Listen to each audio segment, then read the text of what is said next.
Hello everyone and welcome to today's Cass's Kitchen. My name is Cassandra and I'm going to be casually cooking. We're going to be doing Sloppy Joes, and we're doing Sloppy Joes from Better Homes and Gardens, 17th edition new cookbook, page 270. This is basically like cooking class. You know, the beauty about cooking is that everyone's very, there's a lot of really good chefs out there. Excuse me. Now, I'll just go through the ingredients quick, right? We've got our ground beef. Now, we're using fresh ground beef, grass-fed. Oh, wait. Then we've got our onion, which we obviously won't be using all of it. Our green pepper, tomato sauce, an 8-ounce can. We've got our buns. We got buns, hun. You can do side bends or sit-ups, but please don't lose that butt.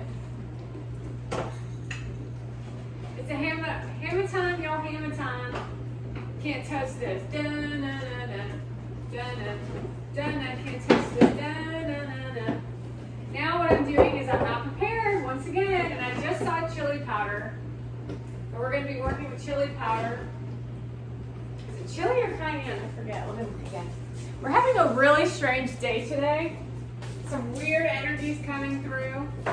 I did not want to produce this video tonight. I wanted to do nothing more than continue doing my investigative work. Here it is. Chili powder. I wanted to continue doing my investigative work, which I guess I am. I don't know what this energy is like. It's kind of like if you, kind of feels like if you've had like 6 kids and they've been playing all day long and you're really tired. And then that's the feeling of not wanting to cook. And that's why this meal is actually a really good meal. Because it's very, very easy, very, very quick. It'll probably take 20 minutes to cook. Maybe 20. Maybe 30 just because we're doing this on camera and I'm yapping. If you wanted a side dish, does anyone have any recommendations for what they would choose for Sloppy Joe? Maybe coleslaw or French fries? I was going to make some potato wedges, but we're out of olive oil, so I decided not to mess with that. You know, I felt like I had a big lunch because I'm already putting the meat in the pan. I'm multitasking because I want this video to go quick.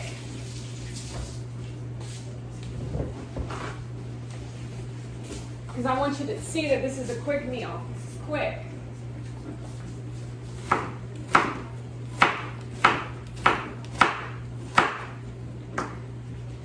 There's nothing like having something on the fly that you can just cook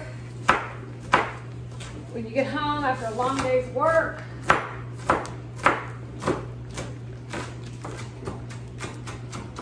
Just dicing up these onions.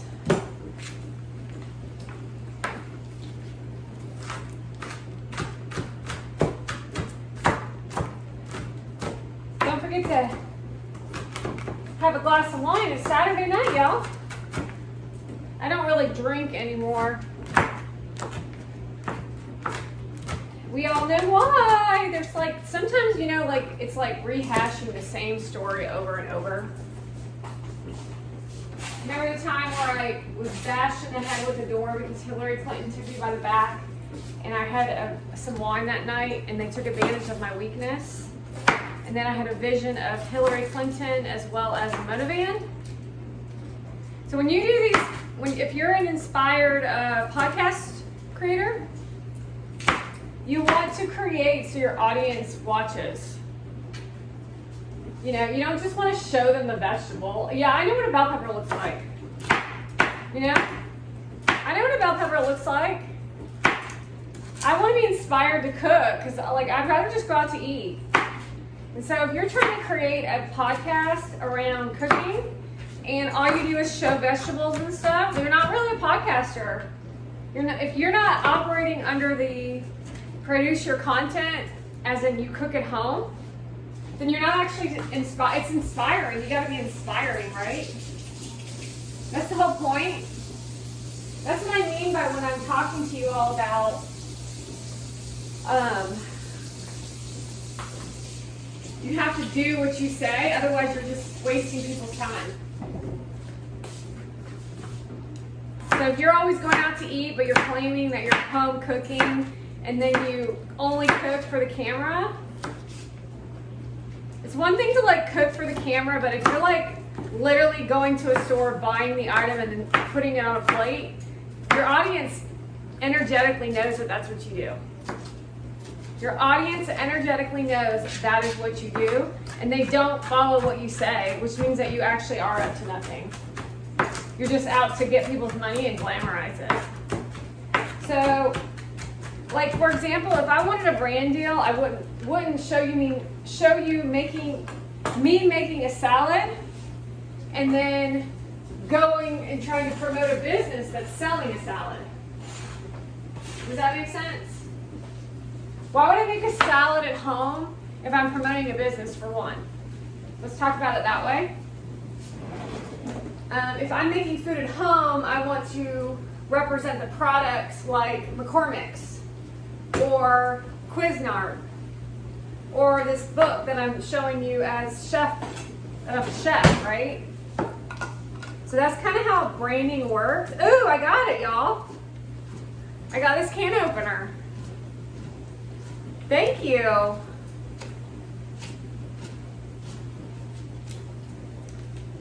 Maybe. It looks like it worked. It didn't work.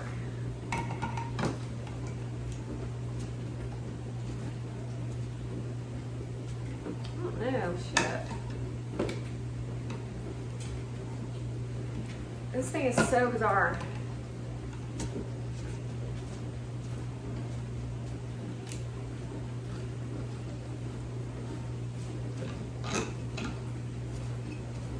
Says it's gone off.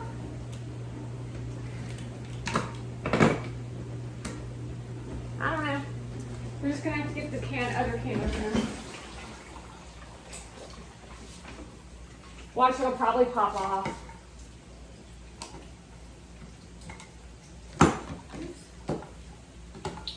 I don't know, I feel rushed. I'm telling you, this energy today has been really crazy. Oh, see, there it goes. I got it. Look out.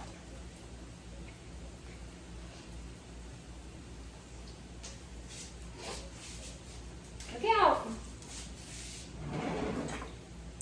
Da, da, da. Move, please. And now we're browning the beef, the onions, as well as the green peppers. We'll be adding the cayenne pepper, and the other piece of tomato sauce.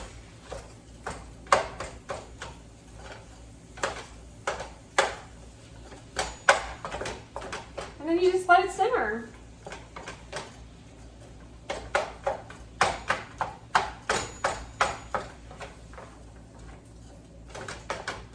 Looks beautiful, doesn't it? All that color.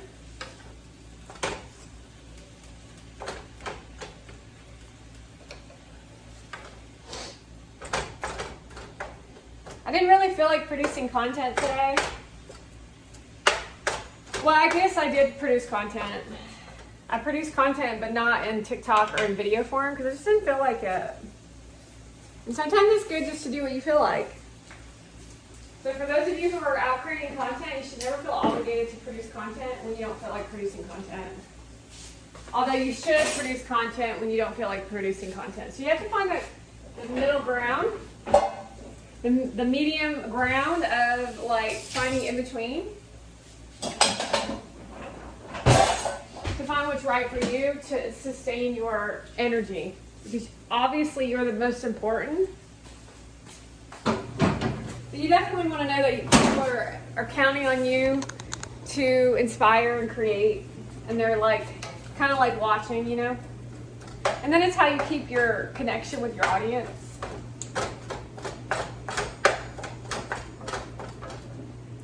It's like finding that safe. See, most people don't really understand how to be a brand. They think they have to be some fake image, and then that's why they get real stalkers. Some people want stalkers, and then when they get stalkers, they abuse them, and they don't stand their ground because they're too worried about their image. And there's a fear game that comes with that. There's a fear game that comes with that. And yeah, I won't put up with that shit.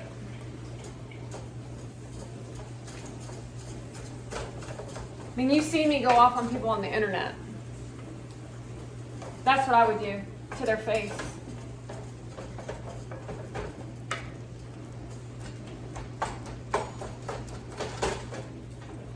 But see, people like who take him to court, you're chicken.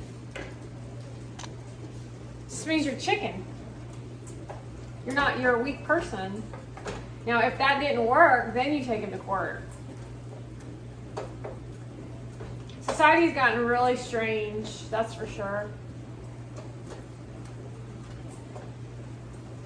Okay, just a little longer. We're browning a little bit longer. And then we're going to add in the tomato sauce and our 2 tablespoons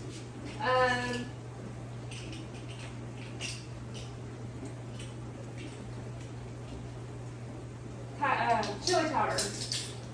And then we'll be good to go. And then we'll let it simmer for 5 minutes, and then we'll be all ready to eat. Isn't that good? That's it. That was 1 teaspoon. I may have misspoke. 1 teaspoon, not tablespoon. 1 teaspoon, 1 tablespoon. You don't want to be too hot, I guess.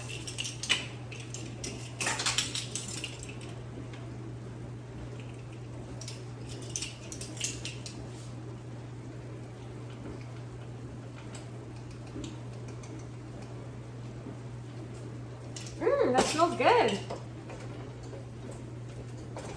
So now we will let this, we'll stir it, and then we'll let it simmer for 5 minutes. So as I let it simmer for 5 minutes, it's going to kind of soak up the moisture. Ooh, gosh, this looks good. I actually I don't eat sloppy joe, but something told me that y'all like sloppy joes. This is definitely like a kid-friendly meal. We'll see, because it might be a little spicy. Of course, you can already, this is actually a clean meal. Think about it. You've got healthy ground beef, you've got onions, you've got bell pepper, you've got tomato sauce, and chili powder, and that's it. You can eat it on lettuce, or you can eat it on a sandwich. Okay, everyone, we are done cooking. We cooked our buns. We're gonna use buns. We're gonna use buns, hun. We're gonna put our sloppy joe meat on our bun, nice and warm and hot. We'll show you that in just a second. And then it's recommended that we use mustard, so we're going to put some mustard on it.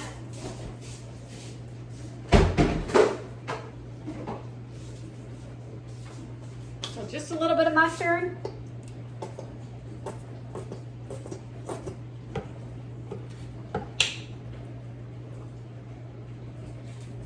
A little bit of mustard, a little bit of pickles, and now we have our sloppy joe. Okay, everybody, I think we're gonna go ahead and try and taste it. I've already tasted the meat on a chip. Here we go.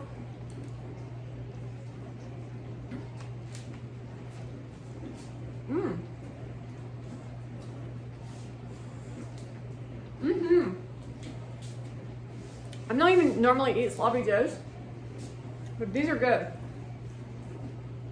Definitely recommend these for your family, for kids. Maybe not kids with the, it's not that spicy. Kids may or may not eat the peppers and the onions, but they would definitely eat the tomato sauce and the chili powder.